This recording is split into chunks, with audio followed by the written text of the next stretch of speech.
Hello everyone, welcome to today's lecture.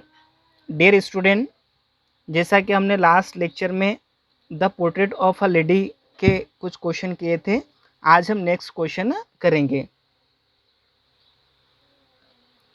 3 ways in which the author's grandmother spent her days after he grew up।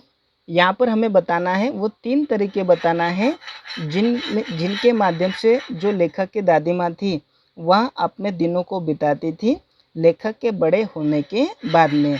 Means जो लेखक की दादी माँ थी वह किन किन तरीक़ों से अपने दिन को बिताया करती थी, तो वो 3 तरीके बताना है जब लेखक बड़ा हो गया था। Answer, when the author went up to university, जब लेखक यूनिवर्सिटी में चला गया था, he was given a room of his own, तो उसको स्वयं का कमरा दिया गया था। And the common link of friendship was snapped, और जो मित्रता की जो कॉमन लिंक थी, सामान्य जो जुड़ाव था, मीन्स ग्रैंड मदर और उसके बीच में वह टूट गई थी। स्नैप मीन्स टूटना। She accepted her seclusion with resignation, और उसने अपना जो एकांत या अकेलापन है उसको स्वेच्छा से स्वीकार कर लिया था दादी माँ ने। She spend her days on the spinning wheel, और जो चरखा उस पर अपने दिन बिताया करती थी। She rarely left it to talk to anyone, और वह कभी कभार ही किसी से बात करने के लिए जाती थी। फ्रॉम सनराइज टू सनसेट, और सूर्योदय से सूर्यास्त तक। She said bye her spinning wheel, वह अपने चरखे पर बैठी रहती थी। And reciting prayers by moving her lips silently, और वह प्रेयर सुनाया करती थी बिल्कुल खामोश तरीके से अपने होठ को चला करके। For a while she relaxed only the afternoon, और केवल आफ्टरनून में कुछ क्षण के लिए वह आराम करती थी। To feed the sparrows, sparrow को खिलाने के लिए, गोरैया को खिलाने के लिए। While she sat in the veranda, और जब वहाँ वरांदा में बैठती थी। Breaking the bread into little bits, यहाँ पर बिट नहीं ब्रेड, तो उस समय पे वहाँ क्या करती, जो ब्रेड होती थी उसको छोटे छोटे टुकड़ों में तोड़ती थी। बिट्स मीन्स टुकड़े। And 100 of little birds collected round her, और लगभग कई संख्याओं में जो पक्षी है उसके चारों ओर इकट्ठे हो जाते थे। And creating a veritable bedlam of chirping, और वहाँ पर एक प्रकार का सत्य पक्षियों की चहचहाहट का एक पागल खाने का निर्माण हो जाता था। बेडलम मीन्स पागल खाना। And some sparrow came and perched on her legs, और कुछ स्पेरोज आती थी और उसके लेग्स पर बैठ जाती थी। Other came and set on her shoulders, और दूसरे आती थी और उसके कंधे पर बैठ जाती थी। Some even sat on her head, और कुछ तो यहाँ तक कि उसके सिर पर बैठ जाती थी। She smiled but never should them away, और वह हंसती थी लेकिन उसने कभी भी उनको नहीं भगाया, दूर नहीं भगाया। And this used to be the happiest half hour of the day for her, और इस प्रकार उस दिन का जो आधा घंटा होता था उसके लिए सबसे अधिक खुशी वाला होता था। Next question, the old ways in which the author's grand mother behaved just before she died. हमें वहाँ वर्ड का अर्थ होता है विषम या अलग, वह कुछ अलग तरीके बताना है जिसके माध्यम से लेखक की दादी माँ ने व्यवहार में लेकर के आई थी, या उन ओल्ड वेज को, उन अलग तरीकों को बताना है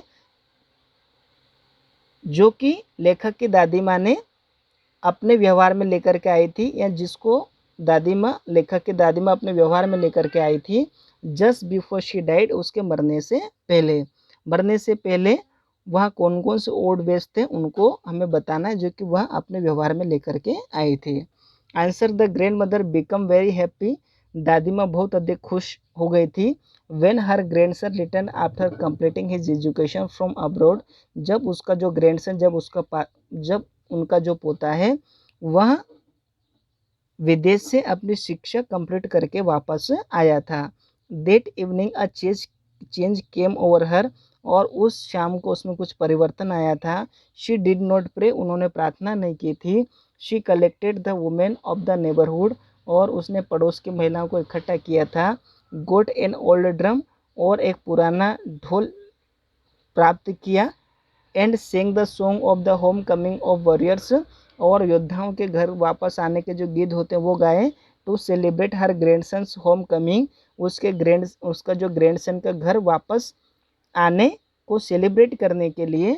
and the family members persuaded her, और जो फैमिली मेम्बर्स हैं उन्होंने उनको खूब मनाया, to stop to avoid overstraining, कि जो अत्यधिक तनाव है उसको टालने और रोकने के लिए।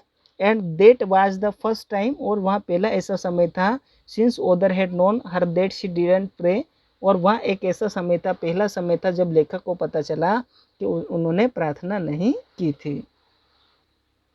Next morning she had fallen ill, और अगली सुबह वह बीमार हो गई। शी हैड माइल्ड फीवर, और उनको थोड़ा बुखार था। The doctor told them that it would go, और डॉक्टर ने बताया कि बुखार चला जाएगा। But the grand mother thought differently, लेकिन दादी माँ ने कुछ अलग ही सोचा।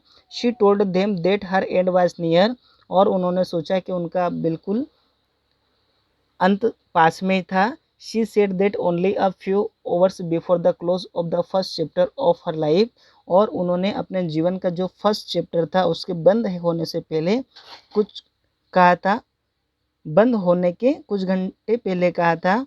She had omitted to pray, और उन्होंने प्रार्थना करना भी छोड़ दिया था। As if she perceived her death, जैसे कि उनको अपनी मृत्यु के बारे में पता चल गया था।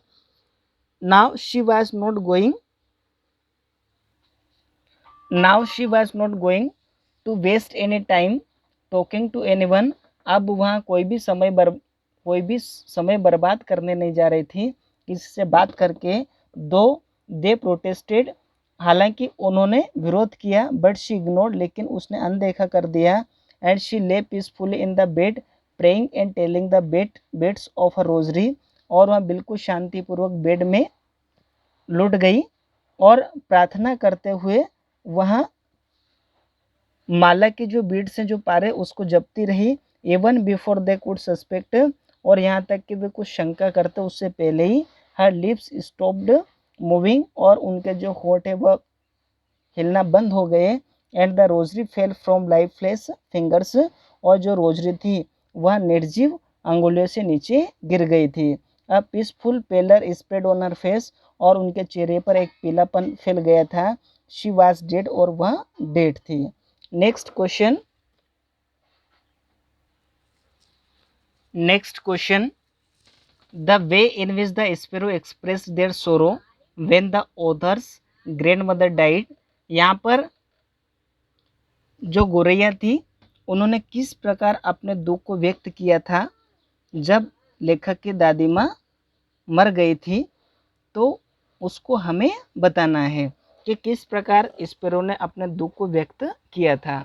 आंसर है, after the grand mother's death they lifted her off the bed as is customary, दादी माँ की मृत्यु के बाद में they lifted her off the bed, उन्होंने उनको बेड से उठाया था। एज इज कस्टमरी मीन्स रीति रिवाज के अनुसार। Laid her on the ground, और मैदान पर लेटा दिया, नीचे लेटा दिया। And covered her with a red shroud, और इसके अलावा लाल कफन से उनको ढक दिया था। To make arrangements for her funeral they left her alone, और उनके दाह संस्कार की व्यवस्था करने के लिए वे उन्हें अकेला छोड़ गए थे। द सन वाज सेटिंग, और सूर्य अस्त हो रहा था। And head lit her room, और सूर्य ने उसके कमरे को प्रकाशित कर दिया था। And veranda with a blaze of golden light, और जो वरांदा था उसमें गोल्डन लाइट का प्रकाश था या चमक थी। And all over the veranda and in her room right up to where she lay dead and still, और इसके अलावा पूरे वरांदा में और यहाँ तक कि कमरे तक वेयर शी ले डेड, जहाँ पर वह मरी हुई लेटी हुई थी। And steep raped in her red shroud, और जो लाश थी वह लाल कफन में लपेटी हुई थी। Thousands of sparrow set scattered on the floor, और लगभग हजारों की संख्या में जो स्पैरो थी वह इधर उधर होकर के उस फ्लोर पर बैठ गई थी, मतलब फैली हुई बैठी हुई थी। Thousands of sparrows at there was no chirping, लगभग वहाँ पर कई स्पैरो गोरैयाँ थी, लेकिन कोई भी उनकी आवाज़ या चहचहाने की आवाज़ नहीं थी। All left sorry for the birds and author's mother's brought some bread for them, all left sorry, और लगभग उन्होंने उनको सभी को उन सभी पक्षियों के लिए एक दुख की बात थी and author's mother brought some bread for them, और लेखक की जो माँ थी वह उनके लिए कुछ ब्रेड लेकर के आई। She broke it into little pieces, और उन्होंने उनको छोटे छोटे टुकड़ों में तोड़ा। And threw it to them, और उन स्पेरो की तरफ फेंका। It was very surprising the sparrow took no notice of the bread pieces. यहाँ बिल्कुल आश्चर्य की बात थी कि जो स्पेरोज हैं उन्होंने उनकी तरफ कोई भी ध्यान नहीं दिया था, उन पीसेस जो ब्रेड के टूटे हुए पीसेस थे उनके तरफ। But all the sparrow flew away silently, लेकिन सभी जो स्पेरो थी वह बिल्कुल शांति से उड़ गई थी। When the cops of the grand mother was carried of, जब दादी माँ की लाश को ले जाया गया था, they all came to mourn the death of grandmother, और वे सभी दादी माँ की मृत्यु का शोक मनाने के लिए आई थी। मोर्न का अर्थ होता शोक मनाना। हु लव्ड देम डियरली, जो कि बहुत अधिक स्नेहता से या स्नेहपूर्वक उनको स्नेह करती थी। And not to take the bread crumbs, उन रोटियों के टुकड़ों को लेने के लिए स्पेरो नहीं आई थी। Dear student, in this way the portrait of a lady lesson we have completed, and apart from completed this lesson we have also completed this lesson's poem. Okay, thank you.